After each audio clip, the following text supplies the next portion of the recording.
சபை அவர் தங்குற வாசஸ்தலம். ஆசரிப்பு கூடாரத்துக்குள்ள பயபக்தியோட போவாங்க உள்ள ஆசாரியர்கள்.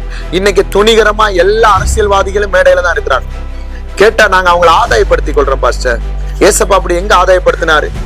100க்கு அதிபதி ஓடி வந்தான். நீங்க பணக்கார பாருங்க, சகைவை பாக்குறீங்க, உள்ள போன பயந்து நடுங்கி கொடுத்தான்.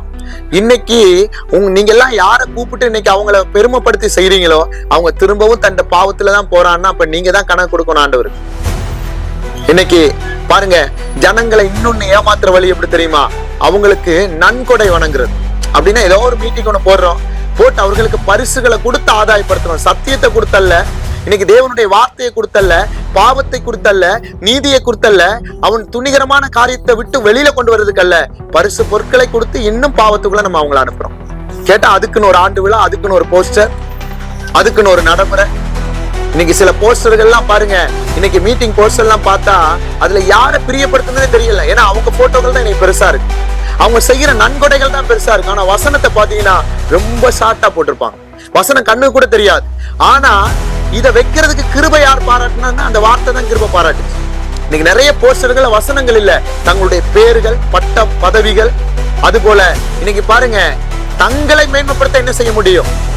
அந்த மீட்டிங்ல கூட போனீங்கன்னா தங்களுடைய அனுபவங்கள், தங்களுடைய சாட்சிகள், தங்களுடைய பெயர்கள், தங்களுடைய புகழ்கள், தாங்கள் செய்த எல்லாமே சொல்லி கடைசியில ஏசப்பாவுடைய பேரை உள்ள கொண்டு வந்து, கர்த்தருடைய நாமத்தை உள்ள கொண்டு வந்து முடிச்சிருவாங்க.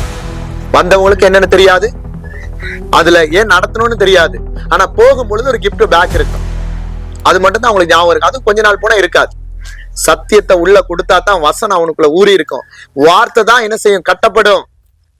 கடைசி காலத்துல சத்தியம் தான் வேணும், வசனம் தான் வேணும். அவன் வசனத்தை படிக்கும் பொழுது அவன் இருதயத்துல குத்தப்பட்டவனாகி அவன் ஒப்பு கொடுக்கணும். உன்னுடைய பணத்துக்கோ பொருளுக்கோ நீங்க கொடுக்கிற பாருங்க, உலகத்துல இருக்கிற எந்த காரியத்தை பார்த்து அவன் ஏற்றுக்கொண்டு அவன் கொஞ்ச நாளோட போயிடுவான். ஆனா வசனத்துல கட்டப்பட்டா முடிவு பரியந்தம் கர்த்தருக்குள்ள நிலைத்திருப்பான். அதைத்தான் கர்த்தர் விரும்புறார். எனக்கு அன்பான தேவனுடைய பிள்ளையே, இன்னைக்கு புற ஜாதிகளை உங்க ஆலயத்துக்குள்ள கொண்டு வராதுங்க, தேவனை அறியாதவங்களை உள்ள கொண்டு வராதுங்க, தேவனுக்கு பயப்படுகிறவங்களை கொண்டு வாங்க. உங்க இடத்தை பரிசுத்தப்படுத்துங்க, தேவனுக்கு கீழ்ப்படுத்திருங்க, தேவ சித்தத்துக்கு உங்களை ஒப்பு கொடுங்க. இது காலம், கடைசி காலம். இந்த எச்சரிப்பின் சத்தத்தை யாரெல்லாம் கேட்கறீங்களோ உங்க சபைகளை பரிசுத்தப்படுத்துங்க. இன்னைக்கு ஊழியர் செய்யற பிள்ளைகளும் இன்னைக்கு இருக்கிற உலகத்துக்கு ஒத்த வேஷம் தரிக்காதீங்க. உங்களுக்கு ஆண்டவர் என்ன அழைப்பு கொடுத்திருக்காரோ சத்தியத்தை வைராக்கியமா பேசுங்க, தைரியமா பேசுங்க. சபையில தான் பேசணும்ன்றது இல்ல, கர்த்தர் உங்களுக்கு எங்கெல்லாம் இடம் கொடுத்திருக்காரோ அங்க தைரியமா பேசுங்க. உங்க மூலமா ஒரு ஆத்துமா உண்மையாய் மனம் திருப்பி பரலோகத்துக்கு போனா நீங்க பாக்கியவான்களா இருப்பீங்க.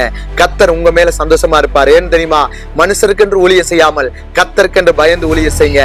இது காலம், கடைசி காலம். இன்னைக்கு உங்க சபைகளை தயார்படுத்துங்க, ஜனங்களை ஆயத்தப்படுத்துங்க.